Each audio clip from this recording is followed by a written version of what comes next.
Baik, Assalamualaikum warahmatullahi wabarakatuh. Jumpa lagi dengan saya, Bu Fira. Untuk materi hari ini kita akan belajar tentang fungsi agregat. Nah, sebelum kita mulai pembelajaran hari ini, silahkan anak-anak untuk berdoa menurut kepercayaan masing-masing. Berdoa dipersilahkan.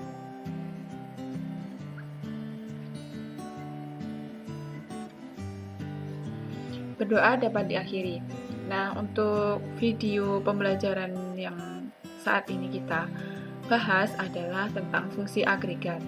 Nah, fungsi agregat itu ada bermacam-macam. Untuk lebih mempersingkat waktu, kita langsung mulai aja praktiknya.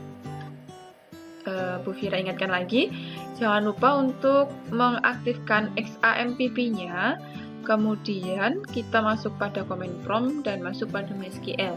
Kita gunakan database yang sudah kita buat sebelumnya pada video pembelajaran yang pertama, yang awal sendiri, itu adalah database Toko. Nah, kita use Toko, kemudian di dalam database Toko itu kan ada 3 tabel. Dulu ada 3 tabel, yaitu tabel barang, tabel customer, dan tabel penjualan. Nah, langsung aja, fungsi agregat yang pertama yaitu mengenai penggunaan fungsi average dan sum. Nah, average dalam Excel itu kan digunakan untuk mencari rata-rata. Kemudian yang sum itu mencari jumlah total dari sekumpulan data. Nah, cara menggunakannya seperti apa? Ini kita menggunakan, coba tabel barang dulu ya. Kita select from barang. Kita tampilkan semua data yang ada di tabel barang. Nah, ini kita coba menghitung harga. Berarti select sum, kita hitung harganya, sum harga, tutup kurung, koma, average atau AVG, kurung buka harga, kurung tutup, from barang, titik koma, enter. Nah, ini merupakan tabel jumlah harga dan tabel rata-ratanya. Nah, jadi harga ini semuanya itu dijumlah. Ternyata ada berapa ini? 6.575.000. Kemudian untuk rata-ratanya koma sekian-sekian. Gitu. Kemudian yang kedua, penggunaan fungsi min dan max. Nah, jadi ada fungsi min untuk mencari nilai minimum atau nilai yang paling kecil, dan fungsi max untuk menilai untuk mencari nilai yang paling tertinggi.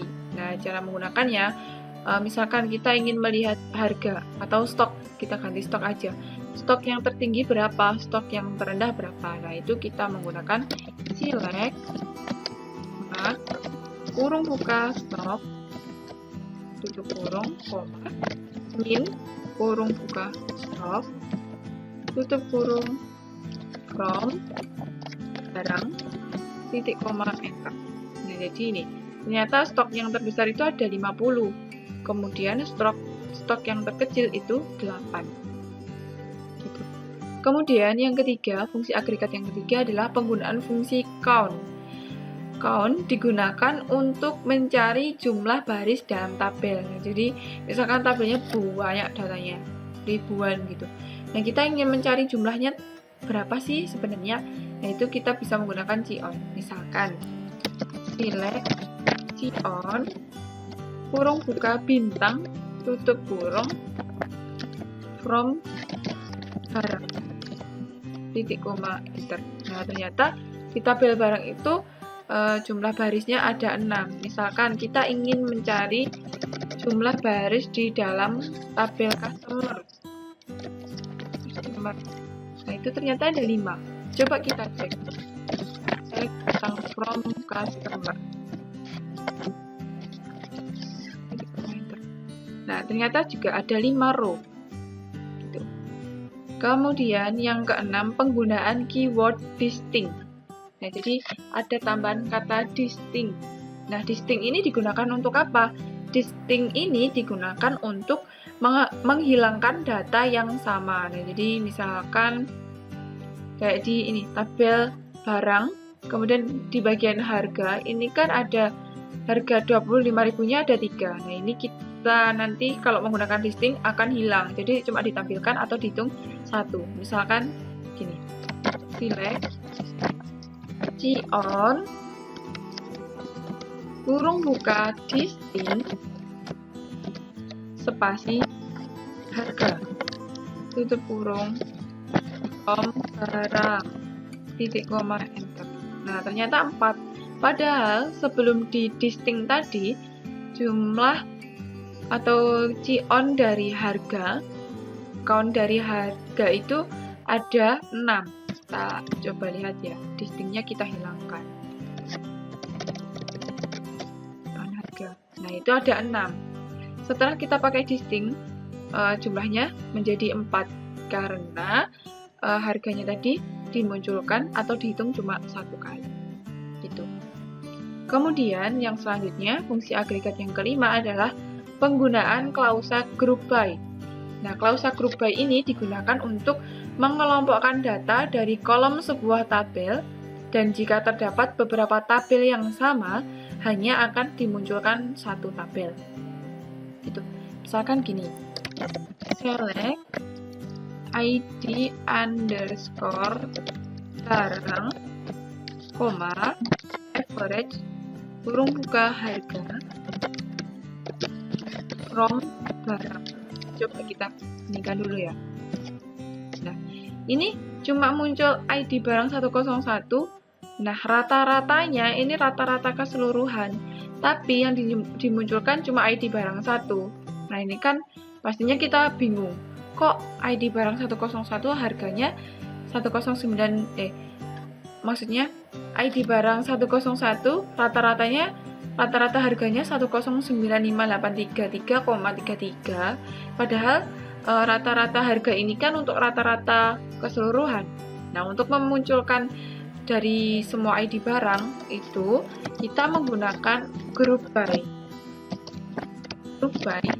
ID underscore barang. Nah, ini kita munculkan.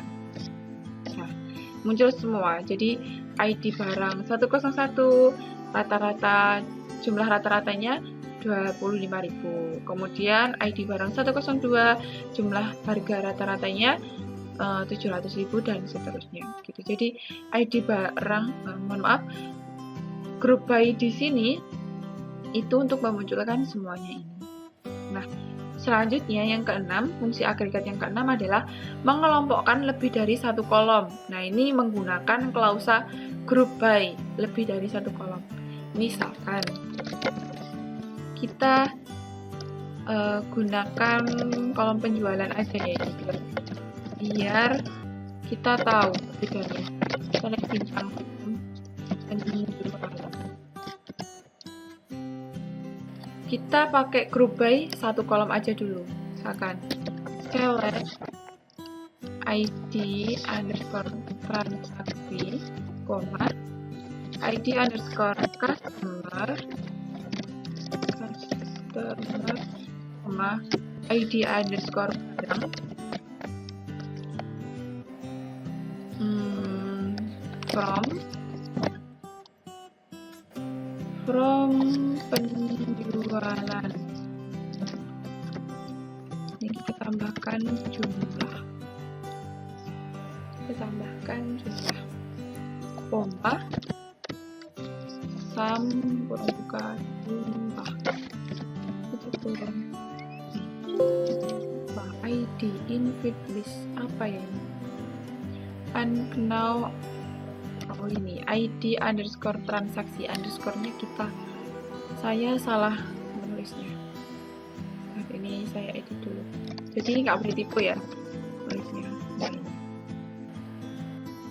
kalau select ID transaksi, ID customer, ID barang, sum jumlah, from penjualan, nah ini cuma muncul satu tabel.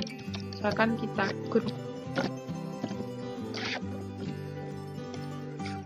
group by ID underscore transaksi. Nah, ini muncul 6. Tapi misalkan kita tambahkan, kita masukkan berdasarkan ID underscore barang. Nah, ini 6. Nah, ini biar tahu bedanya, kita yang pertama Group by ID barang. Nah, ini cuma muncul 5. Kenapa? Karena di ID barang ini itu ada data yang sama. 101-nya ada 2. Nah, ini kita munculkan 1. Kalau menggunakan group by-nya cuma ID barang aja, itu dimunculkan 1. Tapi ketika kita menggunakan 2 kolom, ID transaksi dan ID barang, itu kita munculkan 2. Karena di ID transaksi ini kan nggak ada yang data yang sama. Gitu. Jadi dimunculkan semua. Gitu. Kemudian yang terakhir adalah penggunaan klausa having.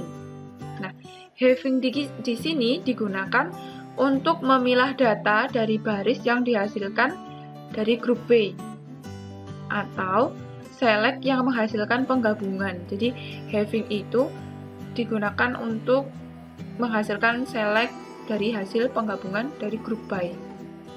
Nah,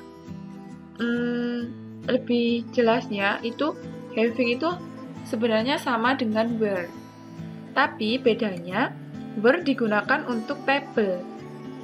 Kemudian having digunakan untuk data di dalam tabel. Nah, untuk lebih jelasnya biar lebih mudah untuk kalian pahami, kita langsung praktek. Misalkan select ID underscore barang kurung buka max kurung buka harga kurung tutup from barang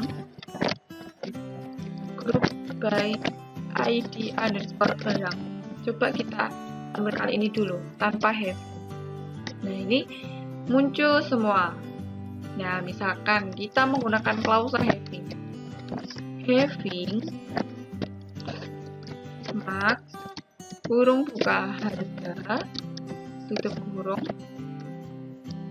lebih besar sama dengan 700.000 di 1, 2, 3. Nah, ini jadi yang muncul harga max yang mempunyai lebih dari 700.000. Jadi yang 25.000 ini nggak dimunculkan ketika kita menggunakan having. Nah, jadi fungsi having itu sama dengan where. Bedanya yaitu tadi, kalau where itu untuk tabel, kalau having digunakan untuk data di dalam tabel. Tuh, biasanya setelah dikenakan operator ini, fungsi agregat max, min, sum atau average, gitu biasanya menggunakan having. Nah, untuk pembelajaran hari ini saya kira cukup itu saja. Apabila ada yang masih kurang paham atau masih bingung, bisa ditanyakan melalui kolom komentar atau bisa juga tanya langsung kepada Bu Fira. Untuk pembelajaran hari ini kita cukupi. Sebelum kita tutup, silahkan anak-anak berdoa menurut kepercayaan masing-masing. Berdoa dipersilahkan.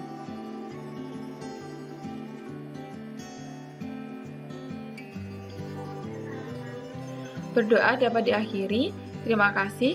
Bu Fira akhiri. Wassalamualaikum warahmatullahi wabarakatuh.